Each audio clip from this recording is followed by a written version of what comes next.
નારાયણ નારાયણ ઓમ નમઃ શિવાય ઓમ નમઃ શિવાય. તો ચેલા અહીંયા બેસીએ, નગરીના હાલચાલ બીજા પૂછીએ, અહીંયા શું શું ચાલી રહ્યું છે એ બધું આપણે જાણીએ.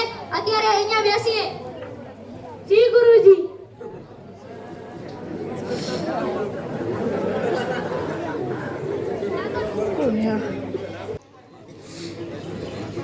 ભિક્ષા દે ગુરુજી, આ તો ઘણી ભિક્ષા મળી.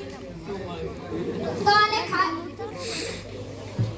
ખાઈ અને સૂઈ જઈએ, પછી સવારે બીજી ગામની વાટે જઈશું. પછી ઘણા દિવસ અહીંયા ના રોકાવાય એટલે અત્યારે સૂઈ જઈએ. જી ગુરુજી.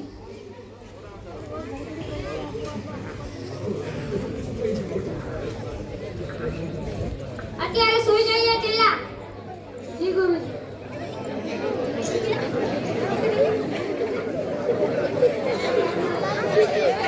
ઉઠો ઉઠો ચેલા, સવાર પડ્યું. શું થયું ગુરુજી? નાઈ ધોઈ અને તૈયાર થઈ જઈએ, આપણે જવાનું છે બીજા ગામ. મારે ના ગુરુજી, મારે આ નગરી છોડીને ક્યાંય નથી આવવું. આ નગરીમાં તો આપણને કાજુ, બદામ, પિસ્તા બધું જ મળે છે. ચેલા, જ્યાં ટકેસર ખાજા અને ટકેસર ભાગ્યું હોય ત્યાં ઘણા દિવસ ચેલા ના રોકાવાય. અત્યારે તું મારા ભેગો ચાલ, તું કીધું માન. યાદ કરીશ એક દિવસ, તું પછતાઈશ. યાદ કરીશ ને તો તમને ફોન કરીશ. આ ગંડુ રાજા છે તું, એટલે મારા ભેગો.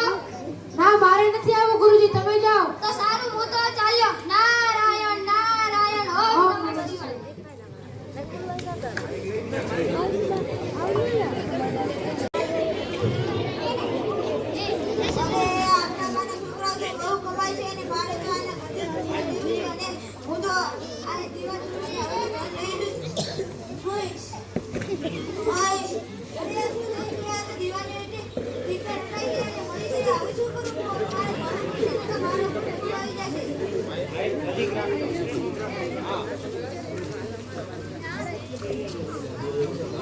અરે આ શું થયું?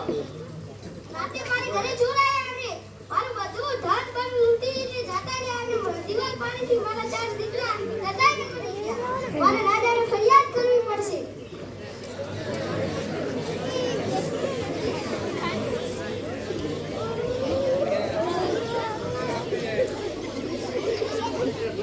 પ્રધાનજી,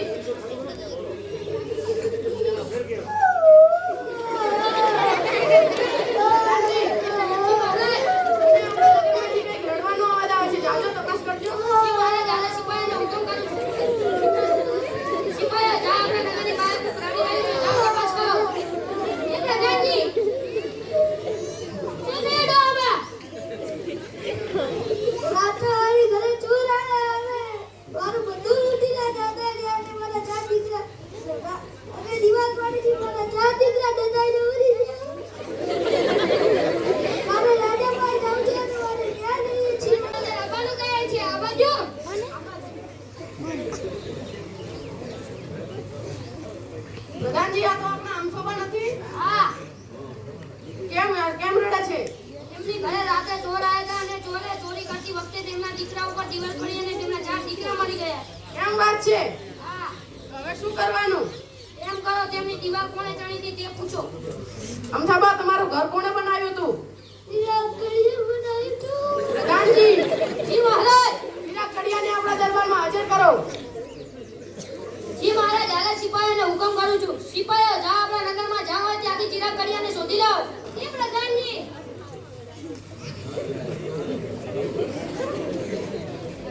એ ચિરાગ કડિયા, નીકળ ઘરની બહાર. એમ શું થયું? તને બોલાવે છે રાજા. ચાલ અમારી સાથે.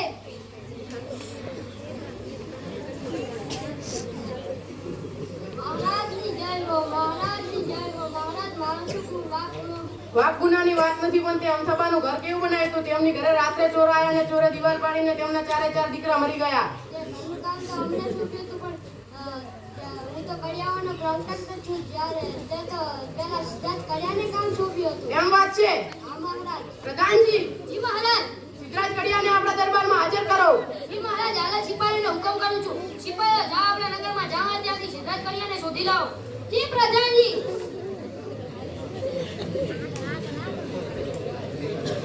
એ સિદ્ધરાજ કડિયા, તને બોલાવે છે રાજા.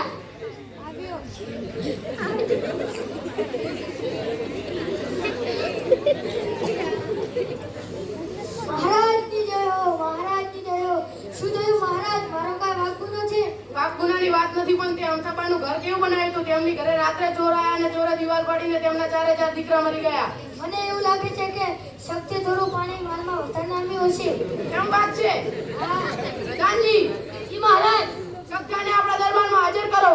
જી મહારાજ, હાજર સિપાહીને હુકમ કરું છું. સિપાહીઓ જાઓ આપણા નગરમાં, જાઓ ત્યાંથી સત્તાભાને હાજર કરો. જી પ્રધાનજી. એ સત્તા, નીકળ ઘરની બહાર. તને બોલાવે છે રાજા.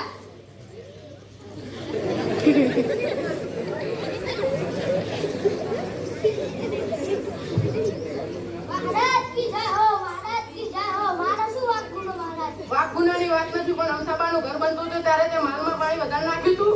પાણી રેડવાની જવાબદારી તો મારી હતી, પણ જ્યારે હું પાણી રેડતો હતો ત્યારે મૂલ્ય તેનું નમાજ પડવાનું ભોગળું ચાલુ કર્યું તો મારી નજર ત્યાં જતી રહી તો વધારે પાણી નાખ્યું. કેમ વાત છે? જી મહારાજ. પ્રધાનજી, જી મહારાજ. મુલ્લાને આપણા દરબારમાં હાજર કરો. જી મહારાજ, હાલ સિપાહીને હુકમ કરું છું. સિપાહીઓ જાઓ આપણા નગરમાં, જાઓ ત્યાંથી મુલ્લાને હાજર કરો. જી પ્રધાનજી. એ મુલ્લા, નીકળ ઘરની બહાર. મેરા કોઈ દોસ્ત? આ બધી વાતો છોડીને તું ચાલ અમારી સાથે.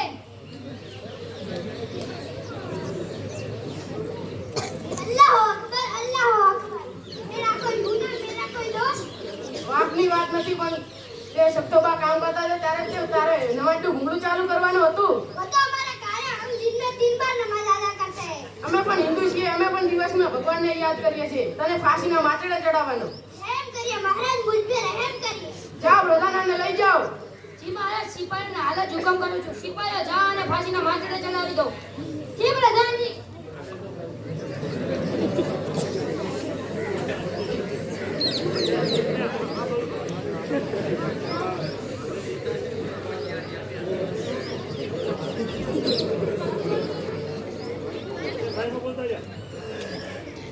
પ્રધાનજી, આ મુલ્લાનું તો ગળું નાનું પડે છે અને ફાંસીનો વાંદડો મોટો. કેમ, શું થયું પ્રધાનજી? આ મુલ્લાનું ગળું તો નાનું છે અને ફાંસીનો વાંદડો તો ખૂબ જ મોટો છે. એમ વાત છે? હા, તો હવે શું કરવાનું? એમ કરો.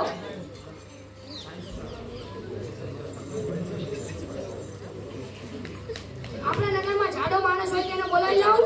જા, બોલાઈ જાઓ. આપણા નગરમાં એક હટ્ટો કાટો ચેલો રહે છે, તેને પકડી લાવો સિપાહીઓ. જી પ્રધાનજી. કાંઈ પણ નથી, કાંઈ પણ નથી. આ રહે જાડો માણસ.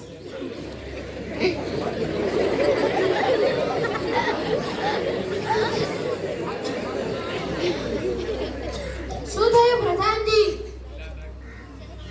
તમને મહારાજ બોલાવે છે. શું થયું મહારાજ? તને ફાંસીના માચડે ચડાવવાનો છે. તારી છેલ્લી ઈચ્છા શું છે?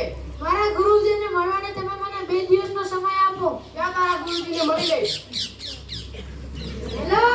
આ શું થયું ચેલા? ગુરુજી, હું તો ફસાઈ ગયો. મેં તને નતું કીધું, શેમાં તું ફસાઈ ગયો? આ રાજાએ મને તેમના રાજ દરબારમાં બોલાવીને ફાંસીની સજા આપી છે. મેં તને નતું કીધું ત્યાં ટકેસર ખાજા અને ટકેસર ભાજી હોય ત્યાં ઘણા દિવસ ના રોકાય ત્યારે તું માન્યો નતો. તમે જલ્દી આવો, મને મારી નાખશે. પણ ચિંતા ન કરીશ, તારો ગુરુ જ્યાં સુધી જીવે છે ત્યાં સુધી તને કઈ નહીં થવા દે. શું થયું ચેલા? આ રાજાએ મને તેમના રાજ દરબારમાં બોલાવીને ફાંસીની સજા આપી છે. આપણે બે એક પ્લાન બનાવો. રાજા તને જો ફાંસીના તારે જઈને કહેવાનું કે રાજાજી હવે મારા ગુરુજી આવી ગયા છે, મને ફાંસીના માથે ચડાવી દો. એટલે હું તને કહીશ ચેલા ફાંસીના માથે તો હું જ ચડીશ. એટલે તારે કહેવાનું ફાંસીના માથે ચડી હું જ ગુરુજી ચડીશ. જી